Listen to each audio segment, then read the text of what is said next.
welcome to the Fertility Conversations podcast. The goal of this podcast is to create more awareness about infertility and to provide support to people trying to conceive. Thank you for listening today, and we hope you will be encouraged. And now, here is your host, Ola. Welcome to episode 22. Today I'm joined by lovely guest, Rasheeda. Rasheeda is a fellow infertility warrior who will be sharing her story with us today. So welcome, Rasheeda, and thank you for coming on the show today. Thank you so much for having me. Wonderful. So to start off, please tell us a little bit about yourself. Okay, so my name is Rasheeda, just like you rightly mentioned. I live in Lagos, Nigeria. I'm a media personality. I work on television. What are you thinking about me? Yeah, that works. Yeah, just a little bit about yourself. That's wonderful. Thank you. And was there a particular time that you knew you wanted to be a mom? Okay, so pretty sure most women always look forward to wanting to be a mother at some point in their lives. And so I think mine is different. I've always loved babies. I've always looked forward to, having mine.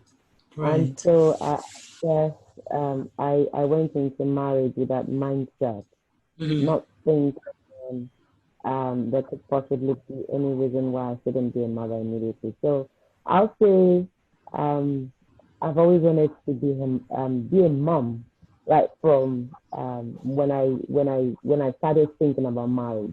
Right. Right. So pretty early. Pretty early. Oh.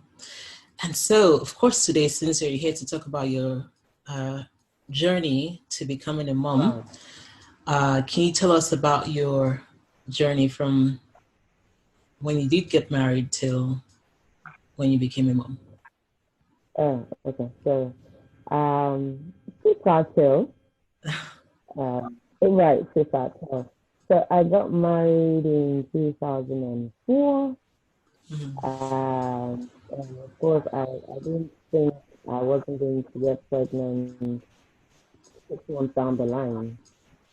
But we started trying. So I think about 8 months into my marriage, I started getting agitated as to why this wasn't happening and all of that. So we went to see a gynae who at first said, you know what, guys, please, I don't want to see you guys here. Just take a break. I mean, it's too early to start worrying your head why you weren't pregnant at 8 months after marriage. So he said, just go and enjoy yourselves. And then maybe a year and 6 months after, if things hadn't changed, then I could start getting myself worried and all of that. I wasn't so comfortable with that argument, but hey, I wasn't a doctor. So, well, we had so life continued, but for some reason, I just wasn't so comfortable with, that what the doctor said. But we went back. So down the line, I think close to 2 years. At this point, I was already getting too worried. Right. So the doctor said, all right, okay, so now we can start carrying out investigations as to what was happening, if there was any particular reason why there was a delay. Okay, so we started, various tests here and there. At first, there were issues of some infections that we didn't even know about because we hadn't even tried to, find out whether there was a problem anywhere. So the issues of infections came up, and especially with started treatment and all of that. But yes, after treatment, nothing was still happening. So the okay, so at some point, let me say because it became more of my battle. My husband was not really clear. He was like, you know what, stop bothering yourself. Things will fall into line and all of that. Yeah, that's what men say, isn't it? That didn't work for me. I became so agitated. So at some point I felt okay, maybe I could change doctors. Maybe I wasn't seen by the right person. Right. So uh, so I changed doctors and more investigations came up and all of that. So we were already going to the third year at this time, and still nothing. So at some point, I felt okay. We realized that okay, there was a case of infections that was treated already. So why was this still not happening? Yeah. So then the normal test, the HSG, those kind of things started coming up, and we just thought, okay. Then at some point, I think I went for another HSG, and then okay, so I was told I had a blocked tube. One of my tubes were blocked. All right, I said, okay, fine, we're getting there. So there was no penalization, that treatment, and all of that. So I went through that, but yet nothing was happening. So along the line, I see that there must be more to this particular issue than we were being told. Yeah. So then I then asked a few friends who were in the medical line if I could get another referral to another gynae. So this time I got another gynae at Lashes. Okay. So at this point, the gynae said, okay, I can't treat just you. You need to come with your husband. So another battle of convincing my husband to go to the hospital. Yeah. So along the line, he eventually agreed to go with me. So we later realized from his test that there was actually leukemia count.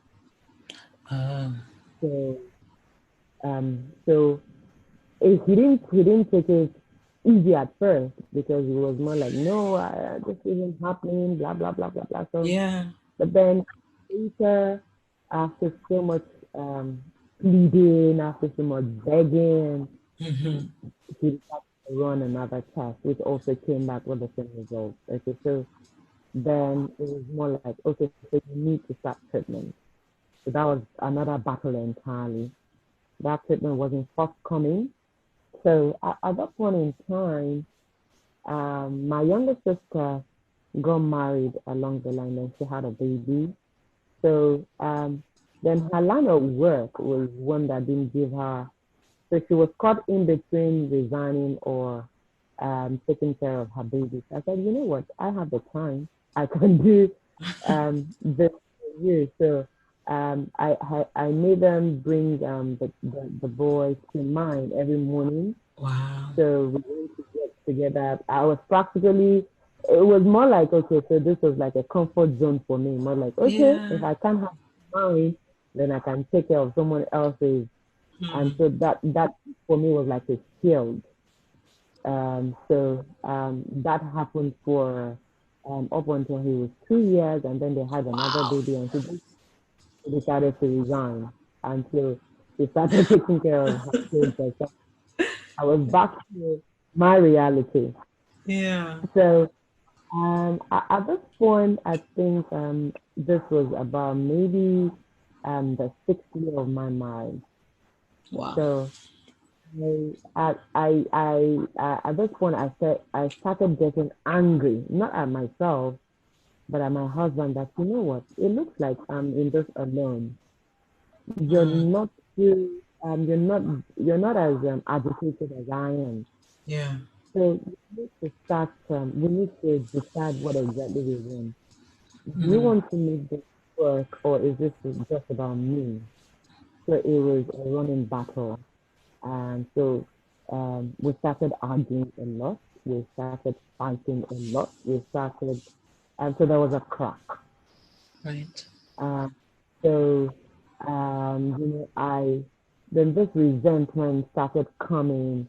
I dreaded going home because when I go home, there's really nothing to talk about because we started disagreeing a lot. Yeah. And because I was more particular about having my own child. And then he was particular about, okay, you know what, it'll happen at that time. And I'm like, no, I don't want that time. I want something to work on. It became a huge battle. And we started fighting a lot. We started arguing. And things started going south for us. And so um, at this point, I had my siblings because I'm the first of three. Right. So I didn't have a particular friend that I could share this with because I felt that it was something that I couldn't toy with, and I didn't want to share these things with just practically anybody. So my Exactly. siblings were more like my confidence at that time. So we cried together, we laughed together, we were in this together. So at some point in time, I think in 2012, I I told my siblings that you know what, I think I want to work out of my marriage, and they were shocked. They were like, "Really? You can't do this. You're putting too much, and you want to work out." But I said to them, I said, you know what? I think um, it's something to be in a marriage and you're with your friends and you have the support. But if things are not the way you want it to be, I Yeah. think I really didn't want to resist that that marriage. And then my mother-in-law wasn't even helping at all. She was here and there. She was bringing down my neck, come to this church, come to this deliverance, come to I. At Yeah. some point, I couldn't take it anymore. So I told my husband that, you know what, it looks like we're just going to go separate ways. He was shocked that I could say that because he knew that I held my marriage in high esteem and I wanted things to work. But at that time, I just lost interest and um, he didn't believe I was serious about it. I didn't believe I was serious about it myself, but I just zeroed my mind and I said, you know what, I'm not happy here anymore, and I really don't want. Um, there's this thing that they say. I don't know if it's true, but I think the universe have a saying that where there is really no happiness, there's no peace of mind, then a baby can't come in there. All those um, folklore that you hear and things like that. So Yeah. I just made up my mind. But then at some point I thought, okay, let me still hang in here and see if I could wrap my head around, working things out. So one particular day we had a very bad argument that almost resulted into some violence. And you know what? I just took a few things and I left behind. So I called my dad and I said, you know what? I'm thinking about marriage. And my dad was like, no, you can't sit there. I said, well, if I married, I brought this man home. So if I'm telling you that I'm no longer interested, then you need to support me. So my dad was like, okay, if that's what you want, then let's see how we can sort this out. So when I left, my husband called my dad. And my dad said, okay, let's sit at a round table and see how uh, we can work this out. But unfortunately, my dad doesn't stay in Lagos. So my husband didn't even get Okay. to see my dad. He was over the phone. And his parents also didn't even call, my dad. So my dad said, you know what, okay, it looks like there's really nothing I can do about this. So long and short of it, I walked out of that marriage because I was pretty much getting fulfilled. I wasn't getting the support I needed, so I walked out of that marriage. So that was in 2013. Later, 2013, early 2014, I met someone else. We were friends, and one thing led to the other. We started dating, and I got pregnant. Wow. And I'm like, hello, what's happening here? I was shocked. So I couldn't believe in myself. Like, okay, I'm pregnant. Right, okay, so. But I think after 6 weeks, I lost the pregnancy. Oh, I I'm so didn't feel sorry. I didn't feel that bad, but I was more elated that, oh, I got pregnant. Okay, Yeah. so if I could get pregnant, then that means this can happen again. Of course, it did. 3 months after, it happened again. I got pregnant again, but I lost it again. So No. I got pregnant in a space of 6 months, and I'm like, really?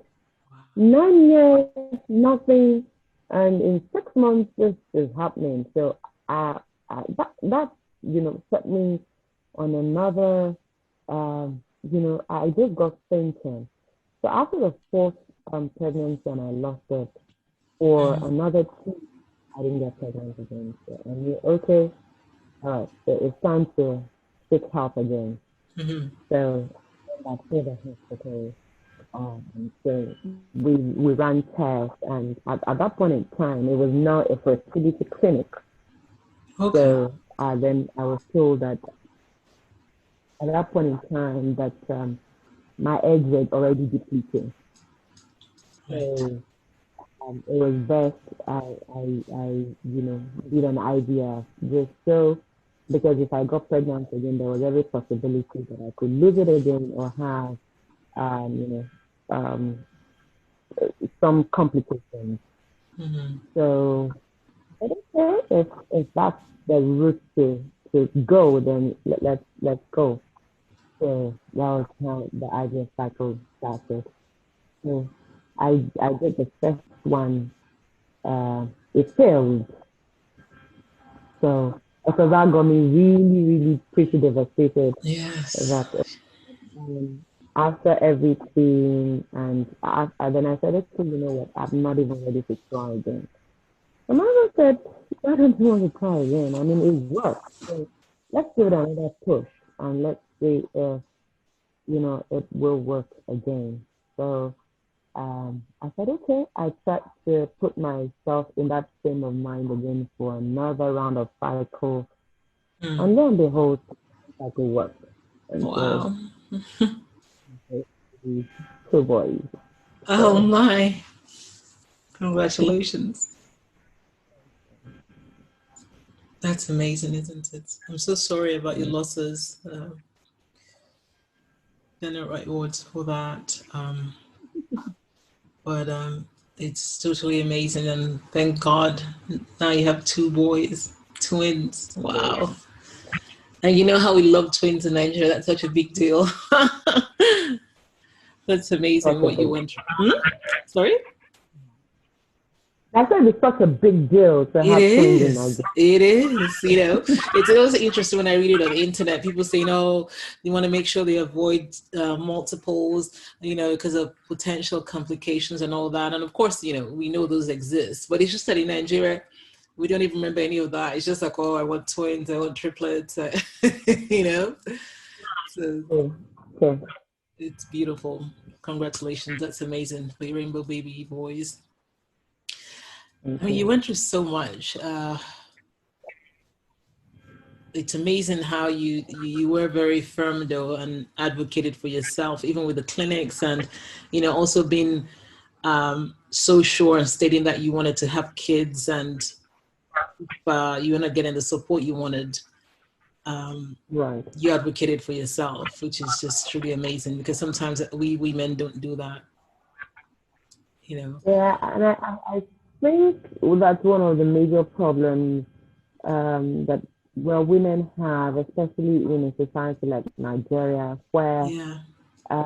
you see, even when you're not happy in a marriage, even when you're not happy in a home, you tend to want to stay just Yeah. because you're not what society will say, or no, you don't want to be judged. Exactly. But I think at some point in time, we just need to come to that place where, irrespective of what people say, Mm-hmm. what you want, your happiness, your state of mind Yeah. comes to play first. And sometimes you don't, nobody will take that decision for you, Mm-hmm. except to stand up for yourself and go the full hog and take the decision yourself. It's a tough one. Yeah. It is a tough one, especially if you don't even have your family to support you, or you don't have people around you to pat your back. It's a tough Exactly. one. Yeah. So it depends on the individual who you're dealing with and the circumstances surrounding your situation. What Yeah. works for me definitely might not work for someone else. So True. it's also very important that we don't do the copy and paste Yes. thing. Mm-hmm. Find what works best for you and how you can also carry your situation. It's a big deal in Nigeria, Yeah. when where people are judged for the decisions they take.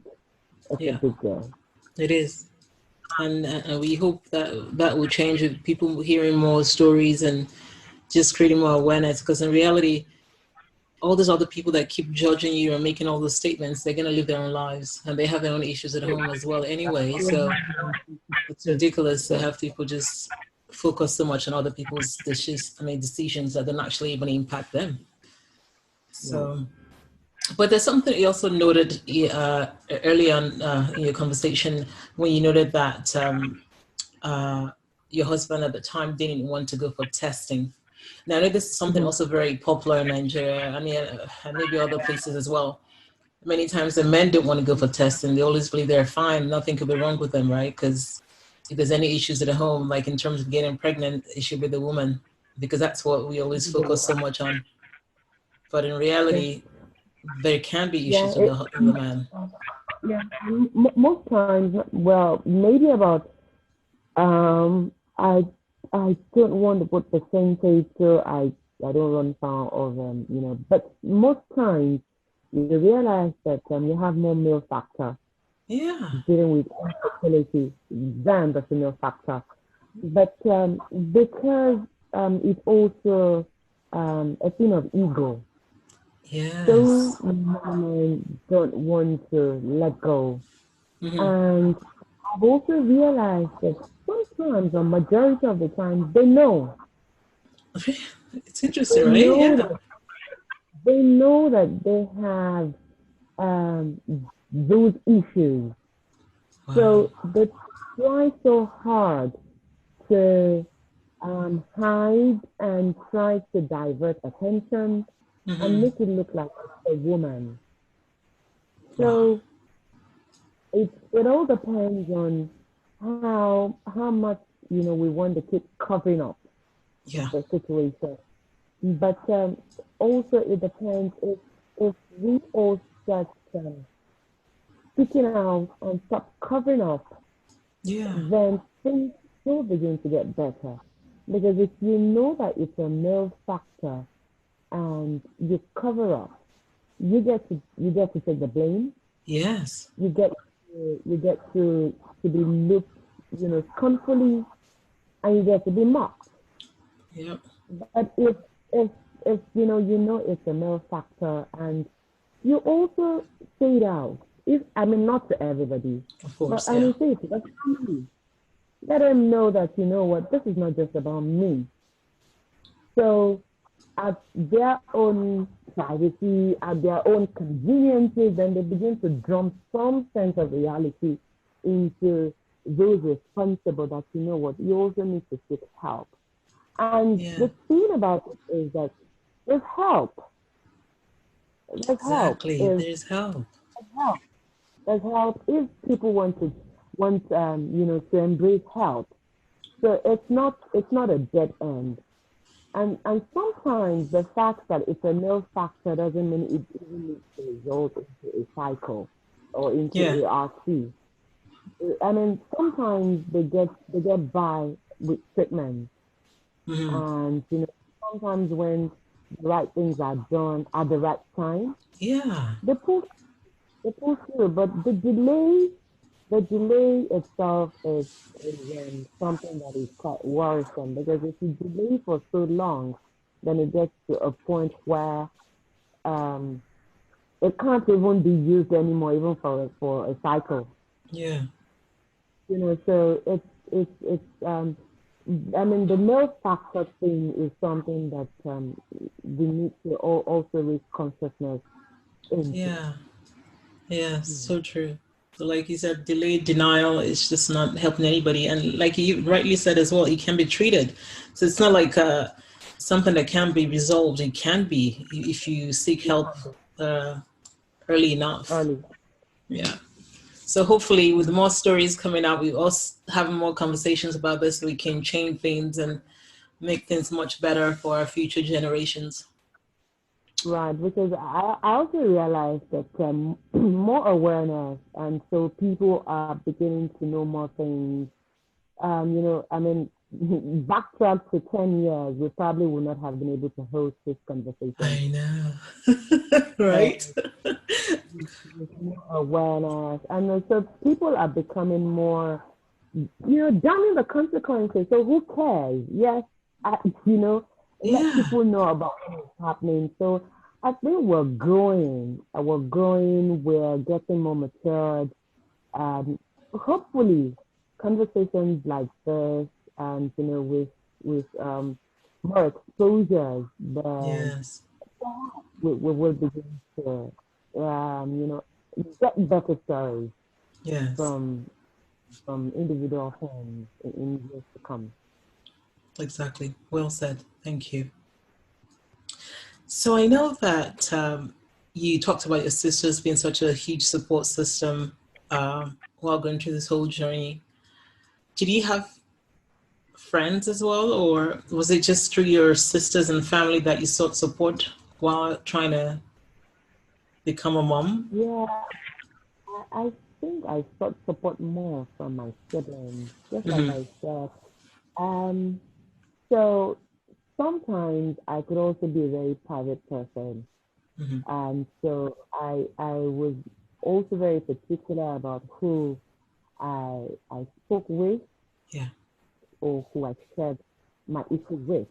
Mm-hmm. So I sought solace more in my siblings, and mostly family. Right. I have, my aunties around me that we could we could talk about issues, we could talk about what I was going through. So basically, I would say more of my family than friends. Right.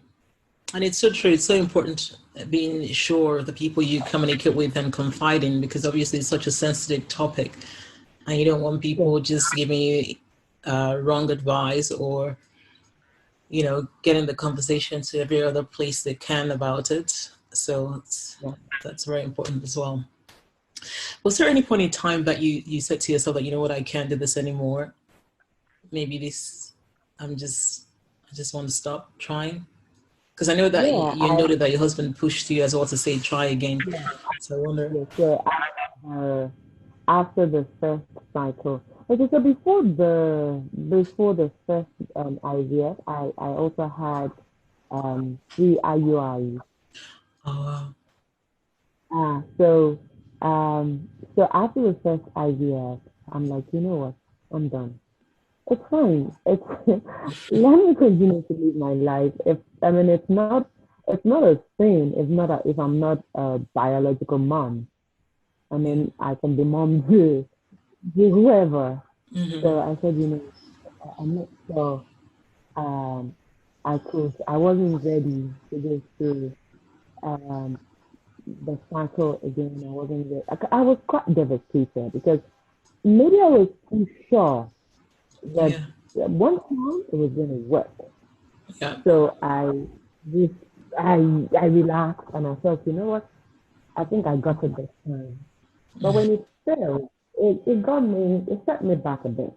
Yeah. So I said, you know what? I'm done. I don't even think I want to go through this again.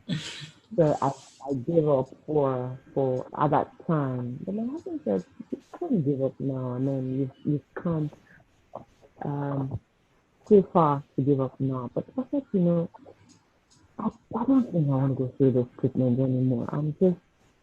But he gave me the push. And he said, okay, you know, just take the second trial. And if it doesn't work, then it's fine. So, but alas, I tried the second time and it worked. Thank God. It is the thing with IVF, right? You just think it's almost a guarantee, right? Because you always hear, oh, IVF. Some people even say congratulations because it seems like for sure it's gonna work, but that's not the reality. Yeah, but the doctor, he told me, he said, you know what, it's 50-50. So I'm not gonna say that it's 100%. So Oh, that's if it good. works, Yeah. so he prepped me. He prepped me from the beginning. He said it's 50-50. That's amazing. Maybe that again. Yeah. He prepped me from the Right. And I mean, of course, you rightly noted what infertility could do to a couple by noting, especially if you're not on the same page. Because again, even if you're not fighting or arguing, it's just that sometimes men do not process the same information the same way, or they don't express their frustrations the same way.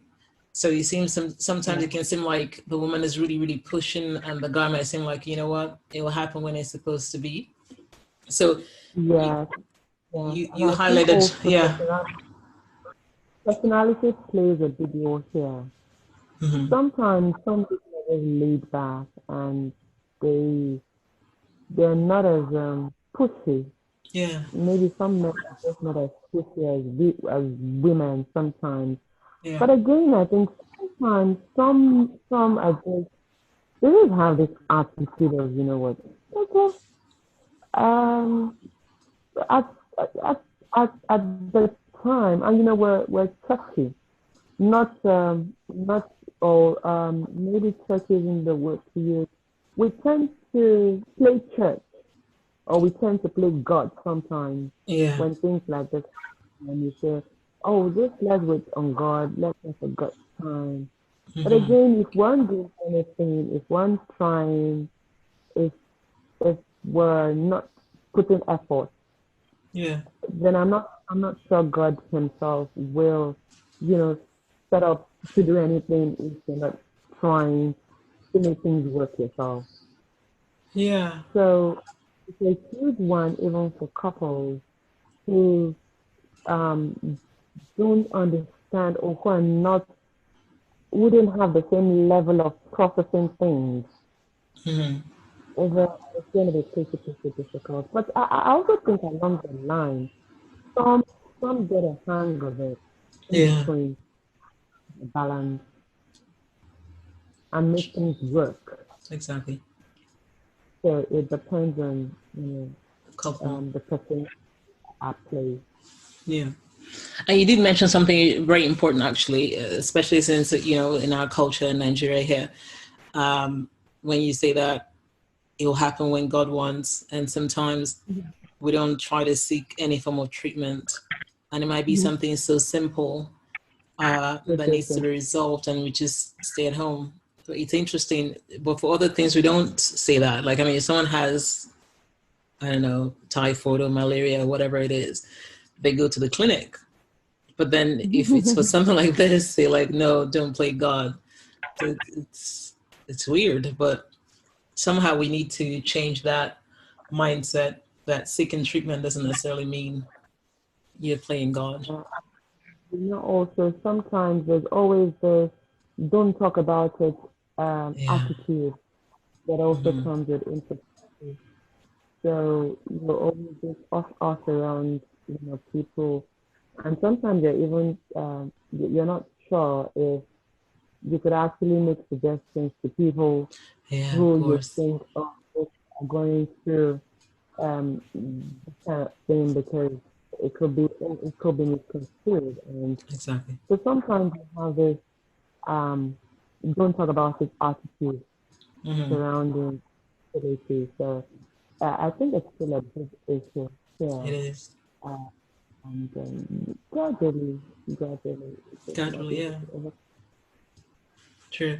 And would you say infertility changed you? Um, okay, so it depends on, what exactly about me is changed. But I think it taught me more about resilience. Right. It taught me more about perhaps wanting to go the full hog if you have a mindset Mm-hmm. of achieving a goal. So I think for me, those years taught me to fight for whatever I believe in.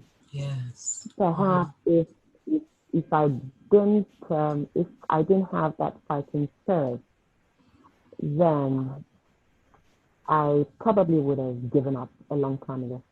Mm-hmm. So I think that's it for me. That's wonderful. And knowing what you know now, if you're looking back to the young Rasheeda, what is the one piece of Yeah. advice you'll give her? Um, I think that would be um. Okay, so this is it, and I think to those around me, I mean, younger friends that I do have, Mm-hmm. I think it's one thing I tell them now. Is the fact that don't leave things too late. Yes. Try to, even if you are married, try to know your body. Yeah. Mm-hmm. Try to know things going on within you. So in terms of um, medical, don't take your medicine for granted. Mm-hmm. Because sometimes I think there are also issues that women deal with that they really do not know about. I've come across people who had, ovarian cysts, had issues that they didn't know about until they got married. So Wow. it'll be more be friends with your body.